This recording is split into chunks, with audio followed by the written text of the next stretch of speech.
ഛത്തീസ്ഗഡിൽ കന്യാസ്ത്രീകളെ അറസ്റ്റ് ചെയ്ത സംഭവത്തിൽ പ്രതിഷേധിച്ച് തൃശൂർ അതിരൂപതയുടെ നേതൃത്വത്തിൽ നഗരത്തിൽ പ്രതിഷേധ റാലി നടത്തുന്നു. തൃശൂർ അതിരൂപത ആർച്ച് ബിഷപ്പ് മാർ ആൻഡ്രൂസ് താഴത്ത്, തൃശൂർ അതിരൂപത സഹായമെത്രാൻ മാർ ടോണി നീലങ്കാവിൽ തുടങ്ങിയവരുടെ നേതൃത്വത്തിലാണ് പ്രതിഷേധം. വിവരങ്ങളുമായി ശരത് തോങ്ങല്ലൂർ ചേർന്നു. ശരത്ത്, ശക്തമായ പ്രതിഷേധമാണ് സഭകളുടെ ഭാഗത്തുനിന്ന് കൂടിയുണ്ടാകുന്നത്. എന്താണ് തൃശ്ശൂരിലെ പ്രതിഷേധ പരിപാടികൾ? എന്തൊക്കെയാണ് മാർ ആൻഡ്രൂസ് താഴത്തിൽ പറഞ്ഞത്?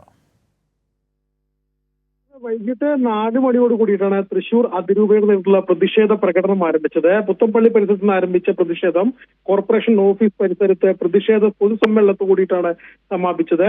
തൃശൂർ അതിരൂപത ആർച്ച് ബിഷപ്പ് മാർ ആൻഡ്രൂസ് താഴത്ത്, തൃശൂർ അതിരൂപത സഹായമെത്രാൻ മാർ ടോണി നീലങ്കാവിൽ തുടങ്ങിയവരുടെ നേതൃത്വത്തിലായിരുന്നു പ്രതിഷേധം. 100 കണക്കിന് വിശ്വാസികളും കന്യാസ്ത്രീകളുമടക്കം നിരവധി പേര്, വൈദികരുമടക്കം നിരവധി പേർ പ്രതിഷേധ റാലിയിൽ പങ്കെടുത്തു.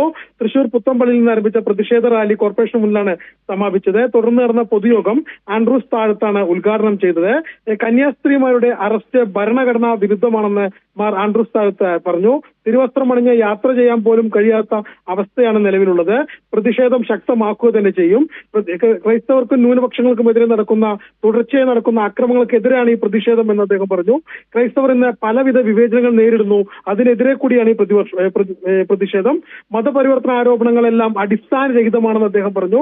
കന്യാസ്ത്രീ മഠത്തിലേക്ക് കൊണ്ടുവന്ന പ്രായപൂർത്തിയായ CNI സഭാ അംഗങ്ങളെയാണ് മതപരിവർത്തനം നടത്തിയെന്ന് പറഞ്ഞ് ഇത്തരത്തിൽ 2 കന്യാസ്ത്രീമാരെ അറസ്റ്റ് ചെയ്തിരിക്കുന്നത്.